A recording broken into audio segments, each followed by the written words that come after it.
Are we good? Okay, let's go ahead and get started.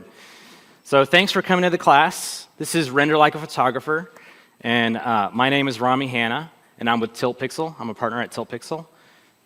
And as y'all are coming in, just make sure you're in the right class. This is a class I've done now for, this may be the third year I've done this class. And so if you've done this class before and you're in here, raise your hand. Just curious.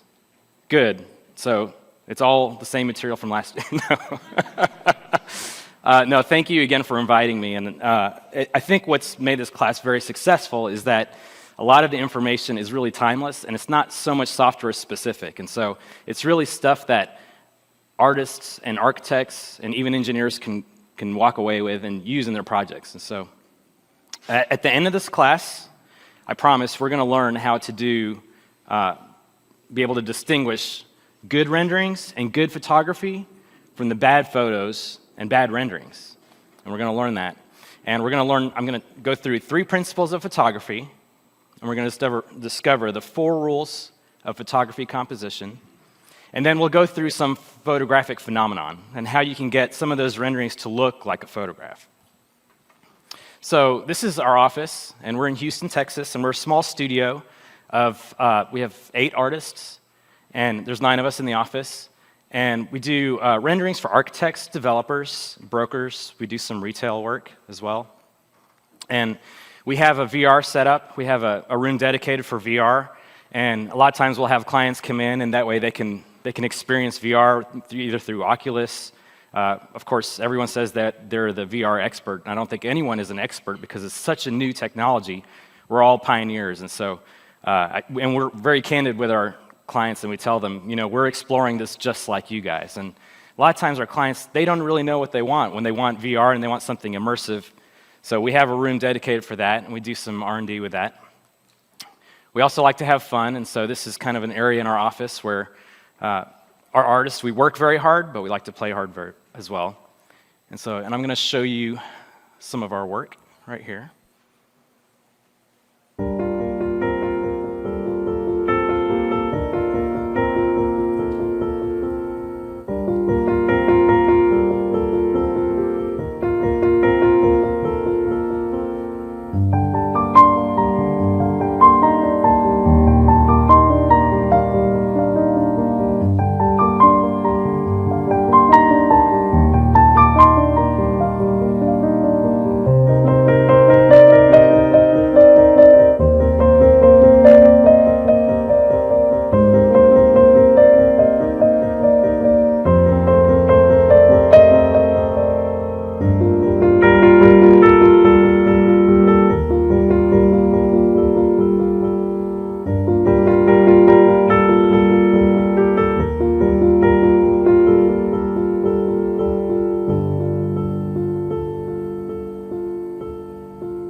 So that's a little bit of the work that we do, but it was not always that way.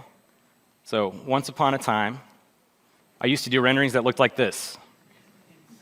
And I'm being candid with you and showing you my terrible work. And so I did this when I was a student, and I was first learning how to use, this was actually done in Maya, and I think it's Mental Ray, but it was years ago, and it somehow got me a job. I don't know how that happened. So I did this. I'm not terribly proud of it, but I always go back to the stuff that I did a long time ago to see, where did I come from? And hopefully it's encouraging to you to see, I'm sure your work is much better than this. But this rendering landed me a job, and I started doing work like this. And what's worse about this is someone actually paid me to do this. So, and I was going along and was very happy with the renderings I was doing. Some of its technology has improved, but one day an architect came up to me and said, "What's wrong with your rendering?" I said, "What do you mean?" I'm thinking, the reflections aren't right, the lighting isn't correct, I'm using the wrong GI solution. He said, "No, your verticals need to be straight." I was like, "What are you talking about?" It's technically it's correct. And he said, "No, the imagery, it needs to look right." So he said, "If you look at your verticals," and I looked at it, and it's a 3-point perspective. There's nothing wrong with that. But he said, "Look at architectural photography, and if you look at it, everything is straight." And I started looking at architectural photos, and I thought, he's right. Most of them are straight. And in reality, when we perceive buildings, our eyes, we view everything as straight. All of our verticals are straight. And so when you have something like this, it looks a little odd. Now, you could take a photo like that. And now I'm going to show you a couple of the works that we're doing now. So this is Walsh, and this is a project in Austin that's actually under construction. And we actually won an ASAI award for this rendering.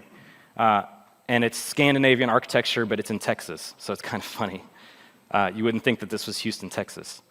But the exterior is all the same, but what's interesting is on the inside, we actually developed 3 different schemes. Depending on the one that you want, this is the bedroom, and this is the modern scheme.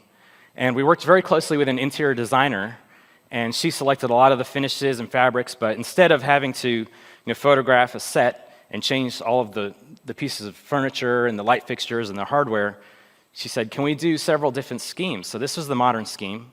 We went ahead and did a classic scheme of the same space. And the nice thing about doing it in 3D is we can change some of the beams, we can change the fixtures very quickly. This is a vintage scheme, and so we did the 3 different schemes. And now they're selling them. It's the same unit, but we're selling them now it's published on their website. If you want to buy one of these units, come talk to me, I can sell it to you. This is the kitchen dining area. So again, this is the modern scheme, classic scheme. I'm not so much of a fan of the fabric in the foreground, but I promise that our interior designer knows what she's doing.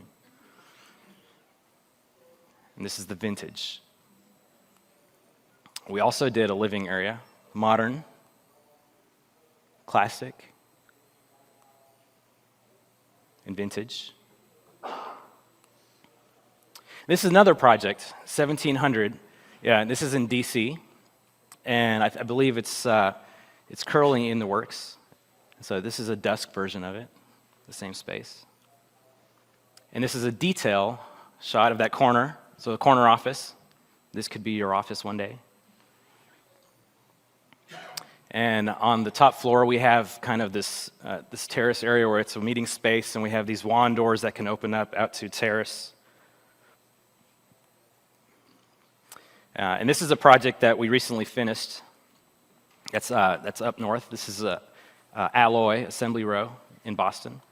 And this was our take on the design, and we sent this to the client, and the interior designer rearranged some things, but we really liked this one, so we stuck with it for our purposes. This is a project that we just recently finished, and I can't really talk about it or say what it is, but you may recognize the location. And it's more an exercise in activity, and so we put a lot of people into it to make it feel alive. Or if you don't want to be around any people, this is in Cabo, Mexico. And this is 5th and West. This is in Austin, Texas as well. And there is an interior designer who worked on the whole building, but then there was a unit that they said, we need to get something out real fast, we need to put it on the website. Can you guys design the inside? And so we designed the inside, and this is what we came up with, and they really liked it. And this is 930 Rose in DC. And we also do some corporate interiors. This is 225 in New York. And again, we designed the interior space to make it more active and make it fun. There's also a workspace involved. And so it's very open. And you can go out to the deck. And what rendering is not complete without a view of the Statue of Liberty.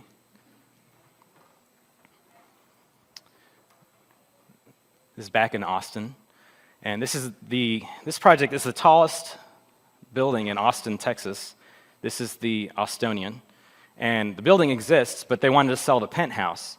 And currently, the penthouse, it has a lot of construction parts and pieces, and it's just bare bones, it's concrete floors. And they said, well, we want to show what it really looks like. And so we went ahead and we flew a drone out and took this picture, and we composited the CG in there, so it looks like it's a living space.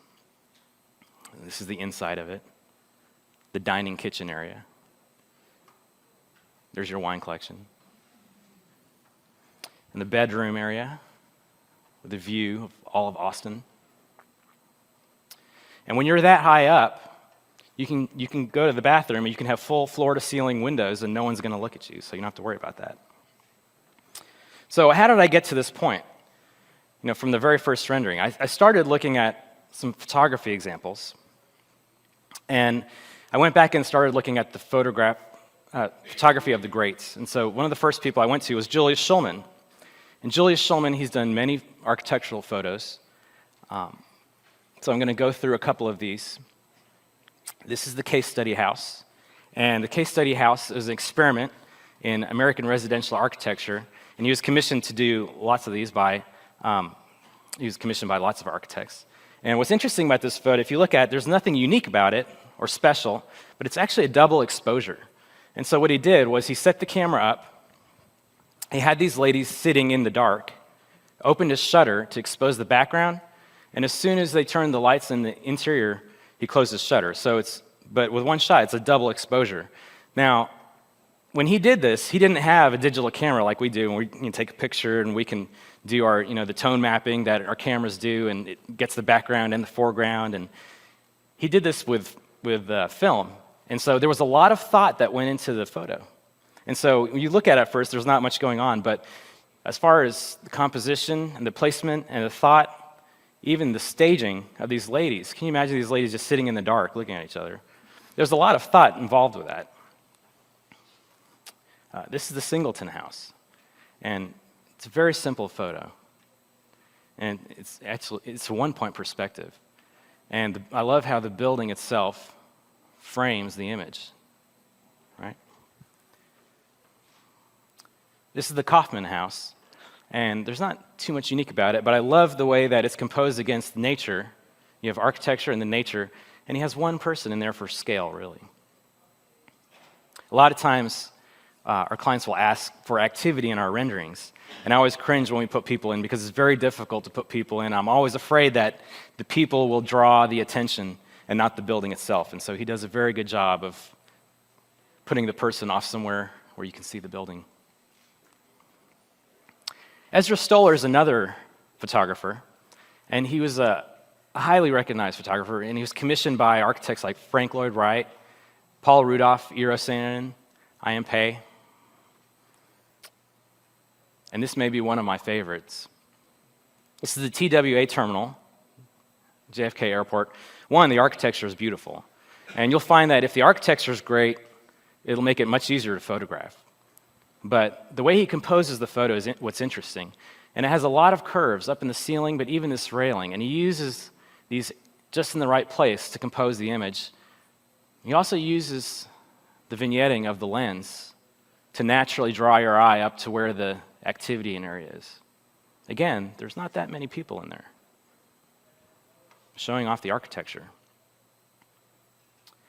This is the Marin County Civic Center, and what's interesting about his photos is they're very dramatic, and so it's a very strong one-point perspective, where it's all converging to one place right here. But what's interesting is he has a person here and the cars.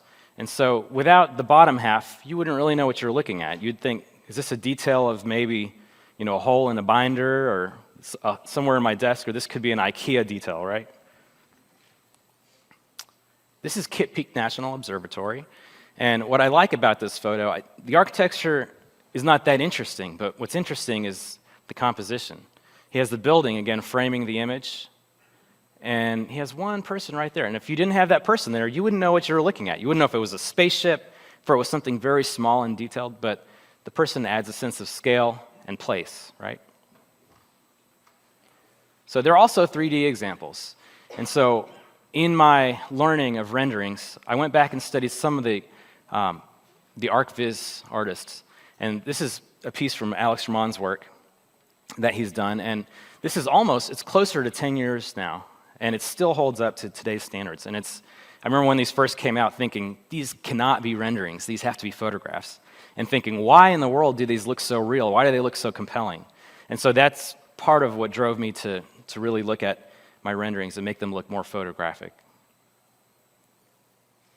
This is Victor Fritan's work, and he does a great job, not only with composition, but his lighting is very good.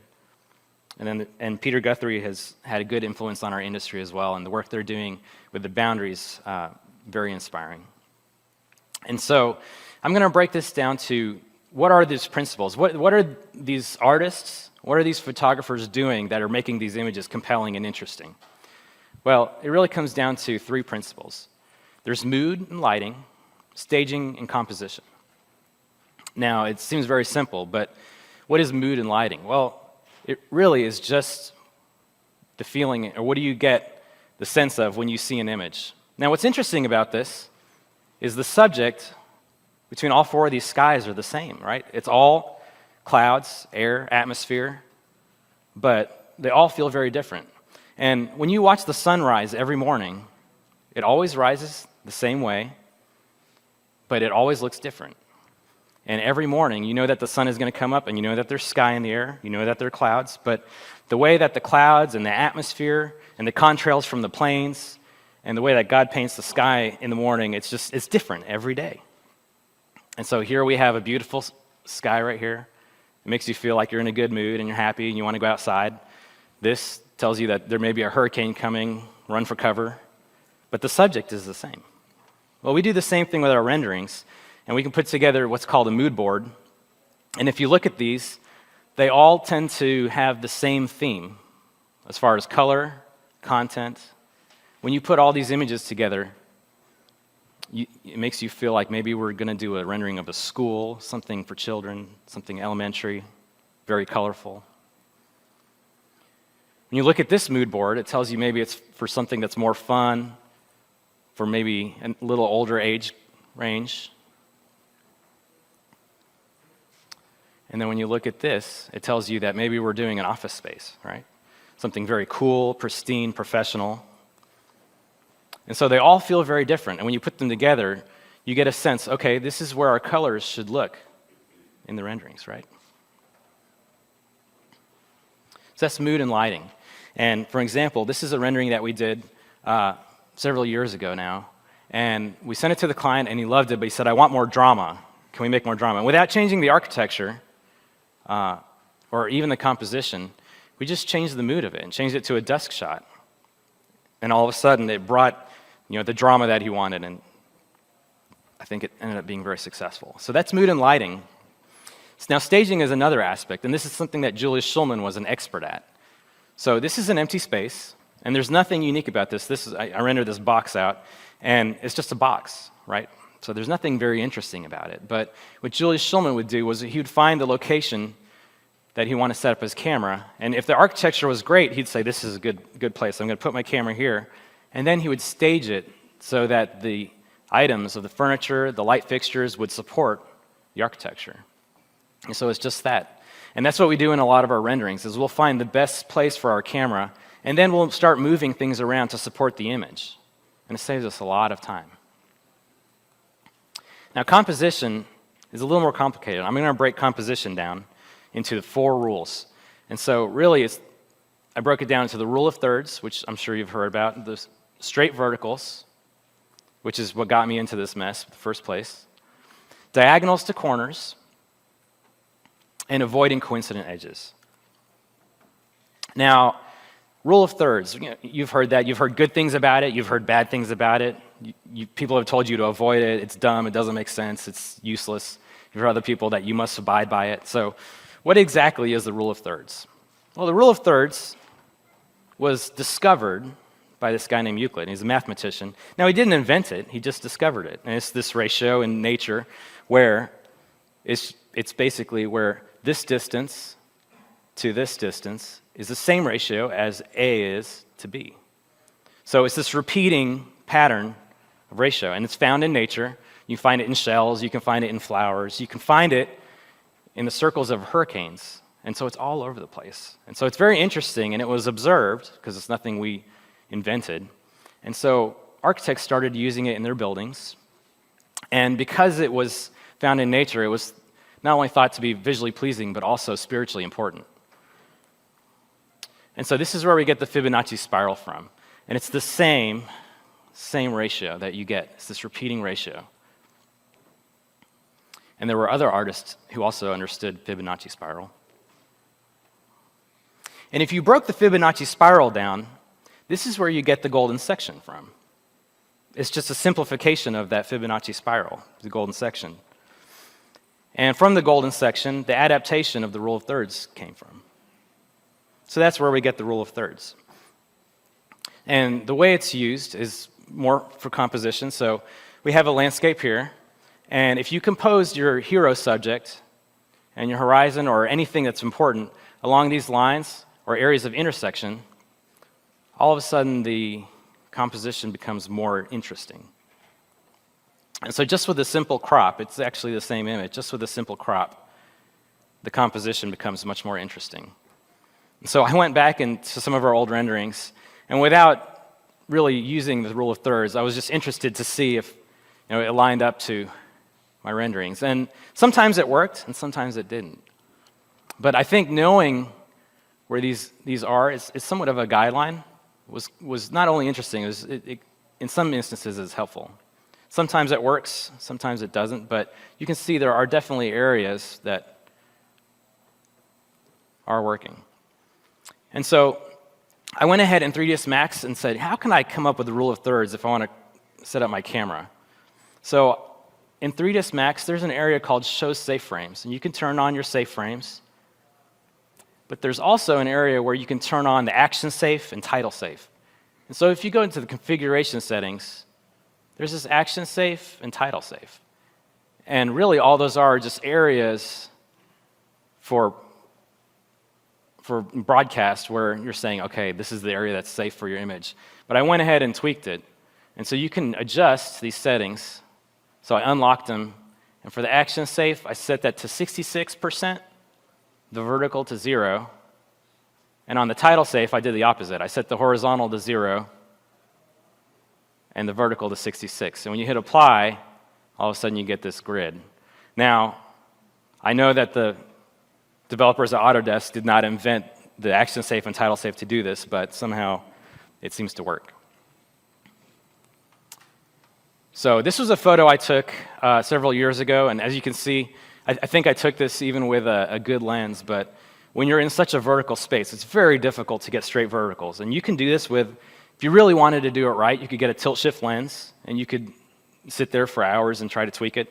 But you can also do it in Photoshop as well, which is what I did for this image. And so you can see that these columns are not straight. So I went ahead and straightened them out in Photoshop. Here's some more examples of straight verticals.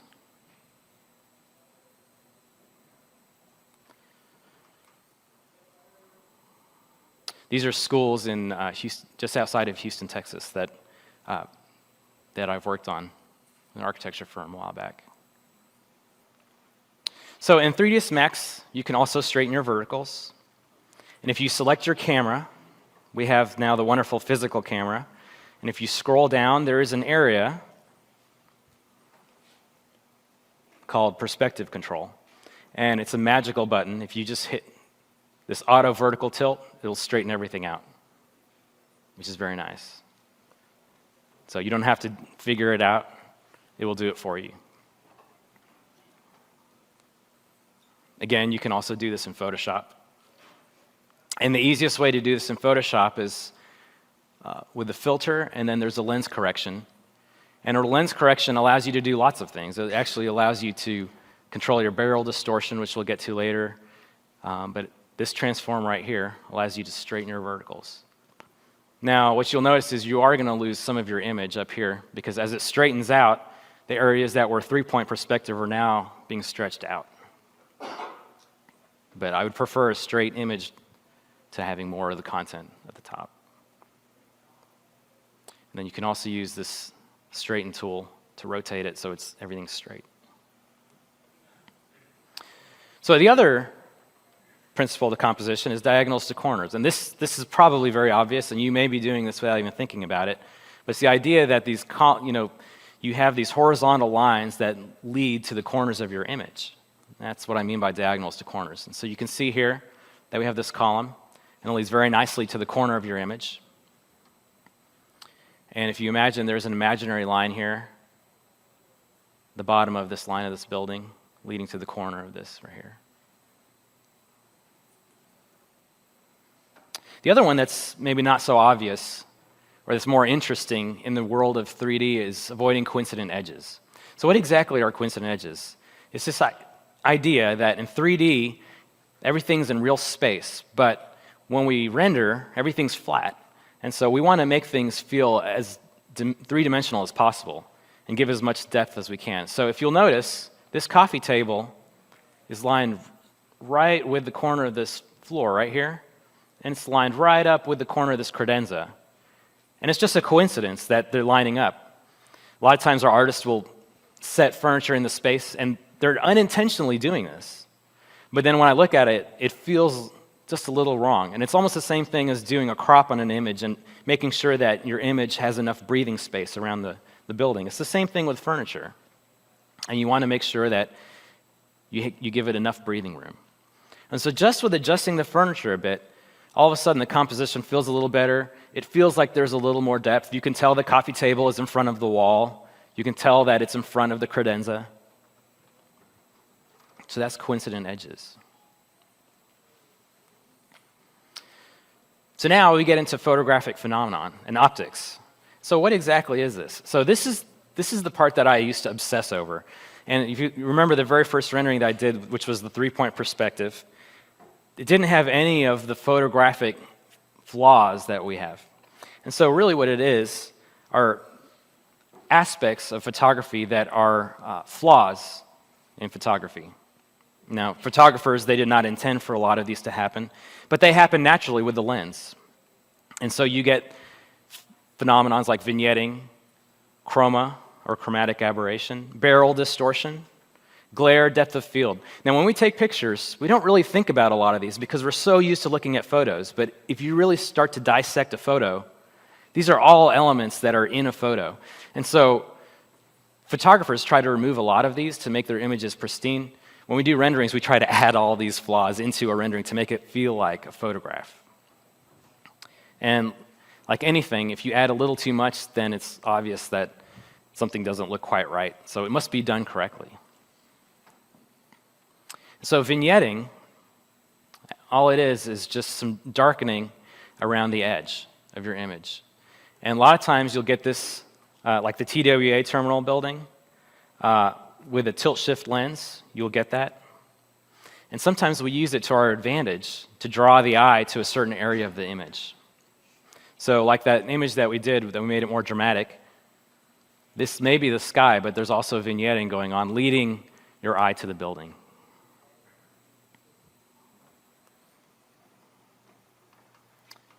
Now this can also be done in Photoshop. And a lot of times I like to do it with a mask, and so I'll create another layer, and I'll create a gradient. And the gradient can be a color, or it can be desaturated, just black and white. And the blending modes, you can either do a soft light, which works, or you can do an overlay, which is a lot stronger. I prefer the soft light because it's more subtle. And if you see it and you think you've gone too much, you probably have. So everything has to be very subtle. But all it does is just add a little bit of realism to that image. You see it adds a little more depth to it. Again, all of these you have to be very subtle with, though.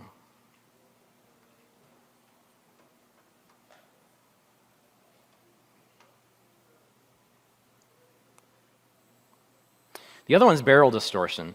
And this is not one I mess with too much in 3D, but a lot of times I'm correcting photos. Sometimes we're doing camera matches, and we have a photo, and it's doing this, probably not to this extreme, but we want to try to either add the barrel distortion or remove it. A lot of times if I get a photograph, I'm removing it. If I have a rendering, sometimes I will add it. And in 3D films, I remember reading an article about Pixar doing WALL-E, and they added barrel distortion to some of the footage on Earth, and I thought, really? I don't remember that.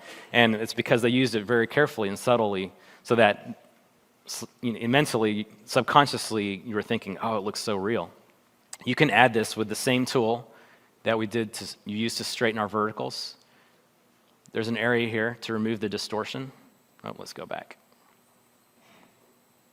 Is it playing?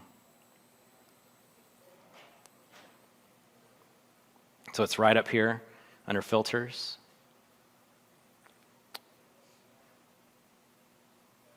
And if you remove this distortion here, You can remove it or you can add it. Typically, if you're removing it, you'll go into this range over here. If you want to add it, you'll come over here. And the other one is chromatic aberration. And really what it is the way the lens works, or the way light works with the lens. Really what happens is when you take a picture and you have these areas of high contrast, for example, like this palm against the sky, your camera is trying to interpret what the light is doing, and sometimes it works like a prism where it splits the image up. And so if you look, you'll get kind of these cyan and magenta tones. So if you have a bad lens, you'll get a lot of this. If you have a very good lens, you may not get any chroma, which is a good thing. Of course, when we're doing renderings and we want to make it look real, we can add chroma to our images. And again, you want this to be very subtle, otherwise it looks very distracting or it looks very obvious. And if artists have seen this, they're like, oh, they're using chroma. So you can see here, you can just slide these to the right and left. And if you look very carefully, you can see the colors. We have a blue and a red. That's with it off, and that's with it on. So it's very subtle, but what we're doing is mimicking what a lens does when it takes a picture.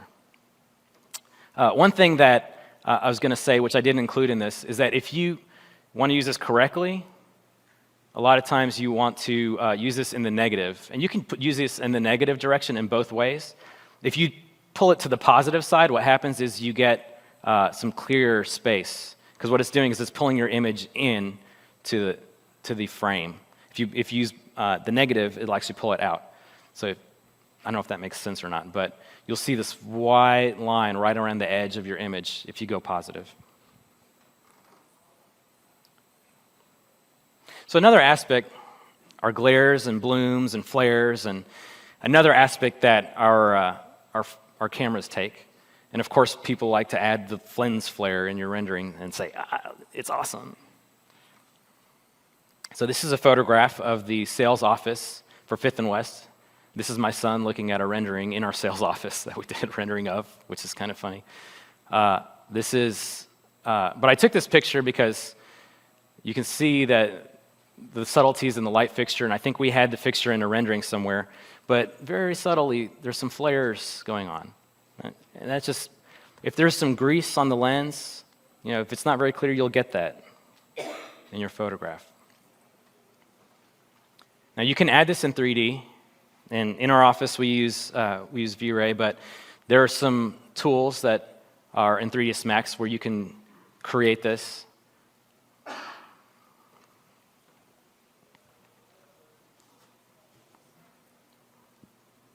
And so we added this, we have a blur, a bloom, and a glow filter. And what it does, it's a post-process. And so it takes your image, and then it adds the bloom effect to it afterwards. And if you want to, you can split it up. You can have your original beauty pass, and you can have your bloom layer, and you can composite them later.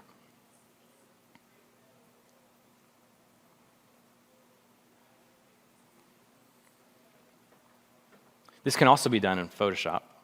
And I have a library of different flares, and these are photos of flares, which are useful. So I'll bring these into Photoshop, and the way I grab them in is I'll do a selection of the black area, and then I'll invert the selection to get just the light areas. I'll pull it into my image, but then you can still see that you get the little halo here.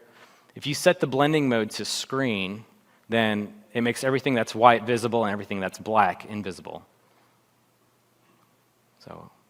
And if you're a good artist, you name all your layers. So you set it to screen, and now you can see just the highlights.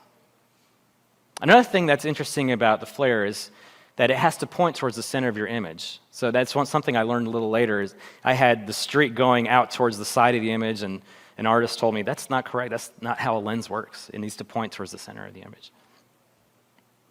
And again, subtlety is important. So typically, I'll bring the opacity down from 100%, maybe 10%.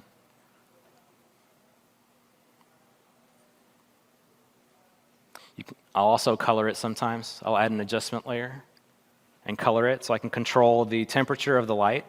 If I want a warmer light, I can do that in Photoshop. You don't have to do it in 3D. And I'll delete areas that just seem too obvious that it's a flare, right? So I'll go back and make it subtle.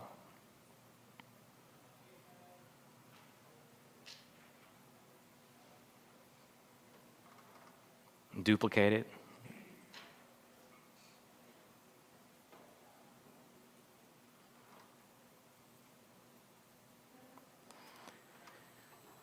So the other one's depth of field, and depth of field is another effect that a camera does. It's the way that it perceives focus in your lens, and it's very dependent on several factors. It's dependent on your f-stop. It's dependent on your focal length. So if you have a very wide lens, if you're a 14 millimeter lens, you're really not going to get this effect as much as if you have maybe a 100 millimeter lens. The other factor that I said, the f-stop, is really your aperture. So the lower your f-stop is, the greater this effect is going to be. So this can be added in Max, of course, with a physical camera. So if you select your camera, there is an option down here to enable depth of field. And what's wonderful about 3ds Max now is you can actually preview it to see how strong that effect is in reality, in real time. And you can see it's on, but it's very subtle. And the reason for that is because my f-stop, my aperture is at 8. So when it's 8, it's a very small aperture. But when you set it to 1, what you're doing is you're enlarging the aperture, and so you're increasing that effect.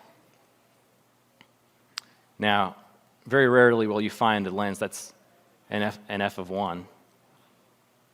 They're out there. But what's nice about Max is you can control exactly where you want the focus to be and how much you want. And you can get that preview now, which is nice. Previously, I used to have to change it, render, and if it wasn't right, then I'd have to change it and re-render again. And what's nice about the physical camera is there are also other flaws and phenomenon with the depth of field, such as the aberrations that you get with bokeh. And so they included that in this. So if you go down, there's a bokeh area. And all it is are the little circles that you get. It really mimics the way that the blades on your aperture cover. And so sometimes it's circular, sometimes it's a certain shape, just based on the shutter. And you get this ring effect. So this can also be done in Photoshop. And if you're familiar with render elements, you can render out a z-depth pass, and all it is a pixel color amount in 3D space. And so in this example, white is very close and black is very far away from the camera. And so we use that to determine where things are in 3D space in Photoshop, in two-dimensional space. So here I'm using a lens blur, and I'm selecting my z-depth. And I was a bad artist here. I didn't name my z-depth. Z-depth is just alpha. But you can see that you can control the amount of blur here, and you can simply click on an area, and it will use that area to focus on. And you can adjust different things like the brightness and the threshold of the intensities to get the effect you want. And the nice thing about doing in Photoshop, again, you get that real-time feedback. Now, if you do a comparison between the two, you can see that there are subtleties. Obviously, Photoshop is much faster, but I think there are subtleties in the renderer which are much more realistic and much more accurate. Now, there are lots of different plugins that you can use in post that give you different results. We have a plugin that we use in After Effects called Frisch Lift, which works great. But if you can render it in, especially for animations, it always looks really nice. So all those principles together are what create our images. And I think after we added all those principles together over the years, I think I've learned that I'll push them too far when I learn a new experiment or new feature. that I get really excited about it, and I'll push it really far, and I'll do depth of field to the extreme, and someone says that's too much, and so I'll come back and tone it down. And so all of these need to be used very subtly. But I think all of these features together really are what make your image look real. And so if we look at the summary, it comes down to the 3 principles of photography: mood, lighting, staging, composition. If you remember these, I think these are more important than these. These are kind of little icing on the cake. But it does bring, these will bring your image 99% there. I think the photographic phenomenon, maybe that last 1%. And so it needs to be very subtle. And I've seen artists use it to the extreme, and sometimes I try to avoid all these in 3D, and I'll just stick to the render. So those are the 3 summaries. But that's all I have. And if you have any questions, I can open up for questions. Do we have a microphone running around? Do we need? Oh, it's one right here? Okay, I guess they want us to come up to the microphone if you have a question, because we're doing a live feed or live recording. So does anyone have any questions? No questions? Wow, you guys are experts. Great. Well, thank you so much for attending my class. If you want to follow me, I am on Twitter. We do have a question? We have one brave soul. The microphone is intimidating. So I'm wondering if you're ever asked to do more like sensorial images, or if you're more like sticking to like the photographic, realistic type renderings. We have done non-photo real renderings. That's a good question. It's not often we get that request. I think a lot of times architects will do non-photo real in-house, but we have gotten that request, and a lot of times it's because they want to keep things very ambiguous with the design. Things aren't always solved as far as even mullion details on a building. So if we try to keep things ambiguous, sometimes they'll come to us at that stage for something non-photo real. If they know what it is, and sometimes they give us they say, here's the construction documents, let's do a rendering, then typically they want photo real. But we're finding that they come to us more often for photo real than non-photo real. Yeah, but we have done non-photo real. Yeah. What's interesting about the non-photo real is that actually, in some ways, it can be more work than the photo real. And it was a strange discovering when we said, all right, let's do some renderings and make them look non-photo real. We did the renderings, and they came out from the software looking real. And then we said, okay, now we have to pull them back and paint them and make them look artistically nice, like a watercolor or something ambiguous. And so in some ways, there can be more work involved with a non-photo real rendering, which most people don't really realize. Any other questions? Okay. Well, thanks for coming to my class. You can follow us. Thanks.